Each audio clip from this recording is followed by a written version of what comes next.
Good morning, it is day 59 and we are here, first day in Malaysia, Penang. We're gonna go and have some breakfast, check it out on the top floor, and then maybe go and see some street art. So, Tim's hungry. What did you say to him?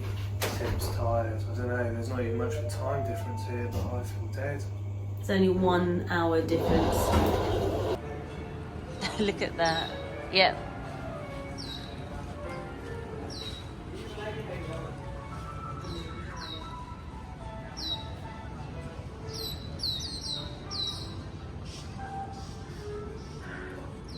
Good morning, Malaysia.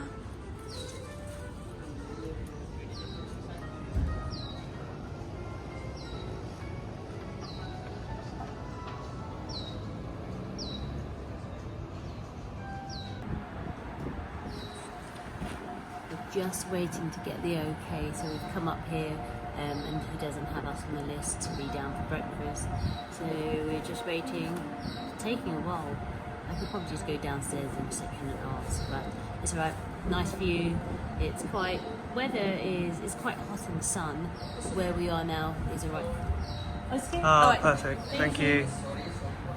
Oh, no, No problem, no I problem. was going to say cup and card. No cups and cards.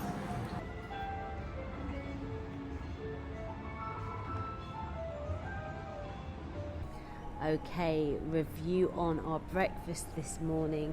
We are still sat here and it is very, very minimal. There isn't much on offer. By the time we got up here, which is about 9 o'clock, there wasn't much on the plates, and we've been sat here for about half an hour and they haven't replenished. So if you've come up for breakfast after us, there is not much left for you, I'm afraid. And that's not because we piggied out, it's because there wasn't any much on the plate. Anyway, they did have some Asian food on offer, but again it was very lukewarm and not much in the heating tray things. They didn't have really the English breakfast style, so Tim didn't get his. He had some scrambled eggs, but he didn't get his bacon and beans and all of that sort of stuff. They do have some bread here, and a very, very small, and I say selection, it's not a selection, they have watermelon on offer, but there's probably about 2 more slices left, and when we got here there was about 4. So yeah, I possibly would recommend just doing room only and then maybe having breakfast elsewhere. So yeah, that is what I think. We've woken up in Georgetown and I'm looking forward to stepping out and exploring and seeing if it's still doing King George III proud. It's an area steeped in colonial history. In the 1770s, Francis Light, a naval officer for the Royal Navy, was instructed to go and search along the Malayan Peninsula and find a port for trading between India and China.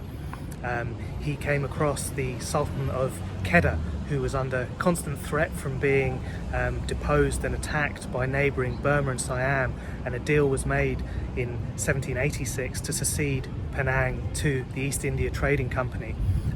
It's been under British protection until the end of World War II, when it was recaptured from the Japanese and it was returned to the Malayan local authority and became, I guess, a reunified country. It's one of the most densely populated areas in Southeast Asia. The central 7 square kilometres has a population of 160,000 in a country that only has a population of, well, under 3 million. It's now a UNESCO World Heritage Site, and it's renowned for its local street murals that I'm looking to go and see. Traditionally, it was an area that was involved in the tin industry, agriculture, spices and finance, which it still is. It's still a major centre of finance with lots of major global banks here. They do like to sit themselves just off the shores of Southeast Asia and China, and maybe to escape that regulatory watchful eye from the larger countries and do their dodgy dealings. I'm really looking forward to stepping out and seeing what kind of colonial roots remain. I know that the legal system and the police kind of municipality kind of system originated from the British influence, and I can see that there are there is a British feel, like I said, with the grass verges. The roads look amazing in terms of the quality. You can see behind me the low rise of Georgetown and then the higher blocks in the background. It does seem like a sprawling kind of development that's grown up over time. It's similar to Bangkok in terms of climate, so it's hazy and there is a polluted kind of smell, although the blue tinge and clouds have kind of cleared a bit behind me and the sun is intense. I'm not going to be able to be out here long, but it doesn't feel the same. Bangkok has this stark contrast between ultra new, high rise, flashy, glitzy, and kind of old slum kind of being torn down. This has a more organic kind of built up over town and developed. So I guess in that respect it feels quite British as well. That's kind of how British cities have developed. But yeah, I'm looking forward to going out and seeing more.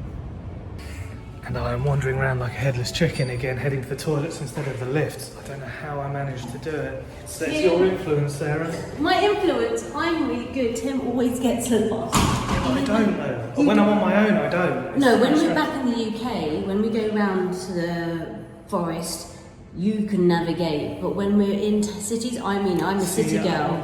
I'm a city girl. And no, listen. Okay, we agree to disagree. We've been travelling for 2 months, and this one, when he goes, you go left road, don't we? And I'm like, no, we go right. Okay, that means I lift. And I will do my breakfast review. So I'm going to do it quickly. It was very minimal. There wasn't much there, and it wasn't getting replenished. I would say it's not really worth it. But it was like the most guarded commodity ever. It's like we got there and we waited, I don't know, at least 5 to 10 minutes to get the go-ahead to the OAP. Yeah, the go-ahead to enjoy the delights of breakfast, which was not much at all. No, there wasn't even a croissant. It was nothing. And so, what was your discovery, Sarah? Oh, here I realise now why they have a little lip. Well, I think so anyway. Look, it's like a centimetre and a centimetre, and because we've realised the draining is pretty bad and you pretty much flood the whole rest of the bathroom, that's probably what that's there, to avoid flooding and coming into the main room. Clever me.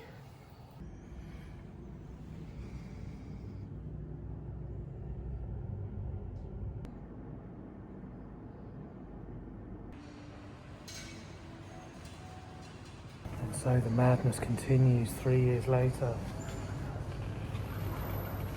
I'm going to let Tim get the water. I'm not going to lie, I was not a fan of the face mask. I'm still not. But we are going to walk around, look for some street art. Apparently there's lots of it around the town, so excited for that. So. Going for my Sub-Zero look now, that's kind of cool. Who's Sub-Zero, Sarah? A music band. Didn't know who Raiden was, and her godson is called Raiden. I think, yeah. But anyway, the water was 2 ringgits 90, which is about, 45p? So there we go, that doesn't seem too bad to me. It was from a hotel store. So yeah, we'll see if that's cheap or not. It's going to be the price comparison day too, as well as sightseeing.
don't know how they go.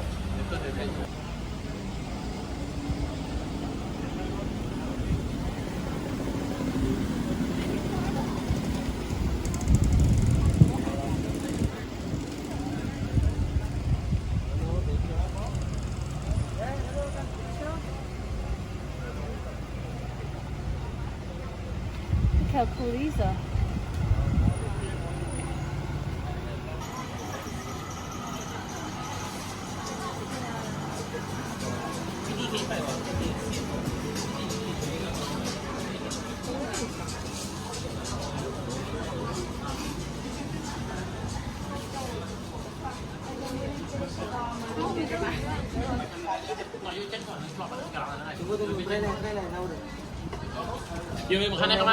Sorry.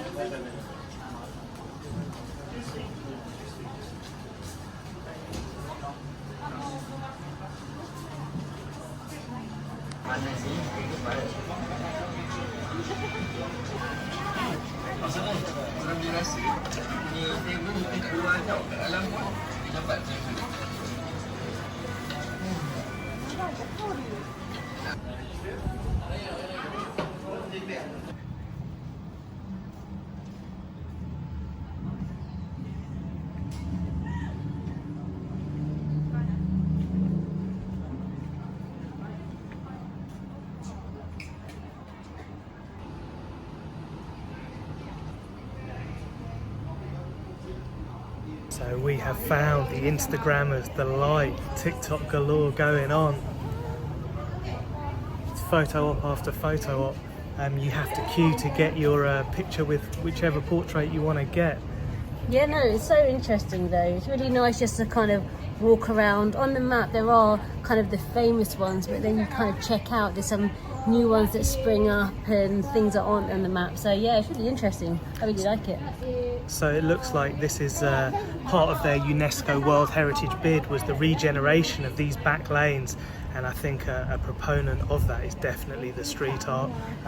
It's quirky, it's quite varied in its style, and I like the fact they've mixed kind of stuff painted on the walls along with kind of sculptures integrated into the street as well. There is a definite kind of colonial feel to this area. The streets are very narrow, so the traffic is quite heavy and it's all one-way systems. Along with that, you've got a lot of e-scooters being rented out and bicycles making their way through the streets, and lots of tourists, like I say, taking their photo ops. Some parts it feels like I'm in Spain. Some of the pavements and the sort of greenery around the pavements just feel a bit English. Yeah, definitely. The central park sort of spaces they have. Yeah. Yeah, definitely. It's cool. Also, I want to see, has the paint kind of gone onto your white t-shirts?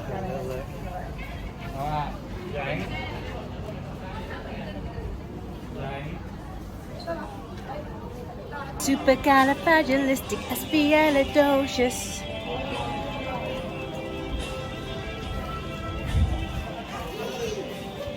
I mean, I'll do that again, hold on. Supercalifragilisticexpialidocious, even though the sound of it is something quite atrocious. Name the movie, name who I think I am.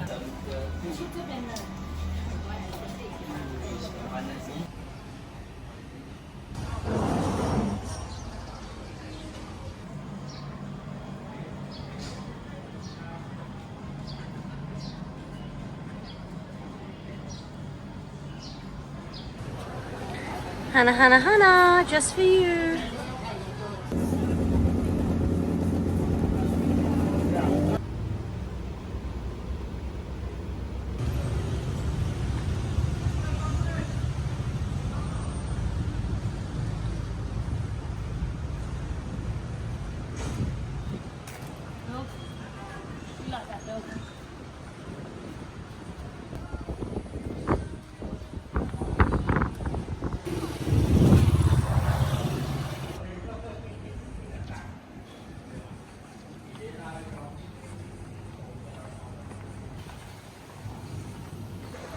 They love their motorbikes and bikes.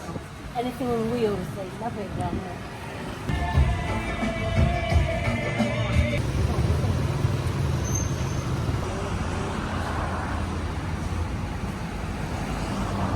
Oh look, that is me. Pick me, pick me, pick me.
So we were about to explore the jetties that are here in Penang. There's 3 jetties: Lim Jetty, Chu Jetty and Lim Jetty. This is Lim Jetty, and they are communities, villages that live on these jetties that go out for a while. So yeah, look, we're starting to explore one of them, Lim Jetty. What have you got to say for yourself? So we're walking towards someone's house, obviously, and this old lady, she's like, no, move. She very kindly told us no. Yeah, she was like, this way, and I'm like, this way? She's like, continue. So I think maybe we'll go along the side and see what that brings us.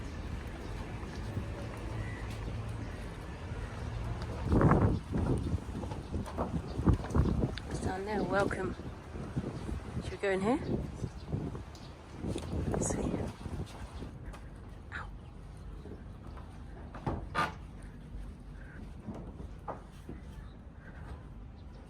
I think we should make our way across to that one because it looks like people are more abundant over there, and I definitely know that one is more tourist friendly than other ones.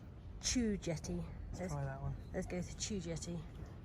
Tim informs me there's a more touristy jetty, and I don't think Lim Jetty is the one.